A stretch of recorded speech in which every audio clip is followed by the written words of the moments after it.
गंजेई चालाण डकायती करुथिबा युवक पाखरु पिस्तल जबत कला पुलिस। चोरा गंजेई कारबार लिप्त थिबा जणे व्यक्ति ठारू गोटे पिस्तल और 3 राउंड अफुटा गोली जबत करिछि मालकानगिरी आदर्श थाना पुलिस। मालकानगिरी बसस्टाण्ड साहिर टुनु सगड़िया दीर्घ दिन धरी गंजेई चोराचालन करुथिबा बेले पुलिस को चकमा दे बाहर राज्य रहुतला।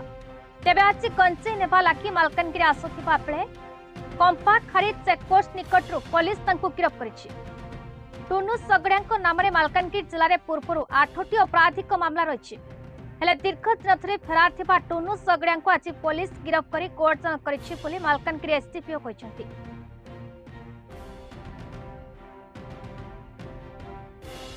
गतकाली संध्या समय आमर पुलिस टीम गोटे एसआई प्रभात गौड़ नेतृत्व में गोटे टीम जो एमबी चेकिंग करुला चंपागारी आमर चेकपोस्ट पाखरे से गोटे इनफॉरमेशन आसला कि आमर गोटे वांटेड जे अपराधी थिला ताना रे दीटा केस एनबीडब्ल्यू थिला।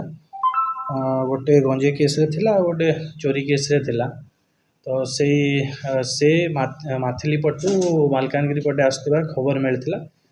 खबर पाइला पर से माने जगिकी रही जो धरिया ट्राए करते से खसीजा ट्राए करता। पुलिस को धक्का देकी खसीजा ट्राए करता। यही समय से धरिया सक्षम होते पाखर गोटे 7.65 mm जो पिस्तल अच्छी से गोटे रिकवर होता। 3टा जे लाइव एमुनेशन थिला।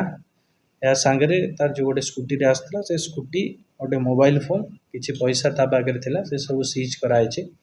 पाखापाखि या जो टुनु सगरिया जे एक्यूज धरा पड़ी ना आगु 8टा केस अच्छी मालकानगिरी थाना 8टा केस अच्छे।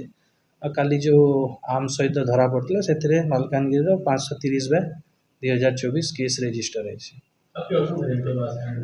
सेटा आम इन्वेस्टिगेशन करूँ बंदूक कौटी आसला किए सप्लाय करता सेटा भी जल्दी जहाँ पाखु आनी धरिया चेष्टा कर।